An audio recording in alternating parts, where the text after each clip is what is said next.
ये क्या कर रहे हैं आप? निकल जाओ यहाँ से। जाओ फुरकान जाओ।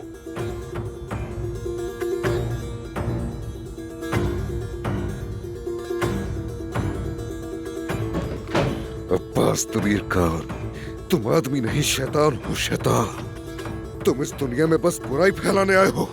तुम एक नेकी भी बर्दाश्त नहीं कर सकते। तमाम प्यारे तुमने मुझसे छीन लिए।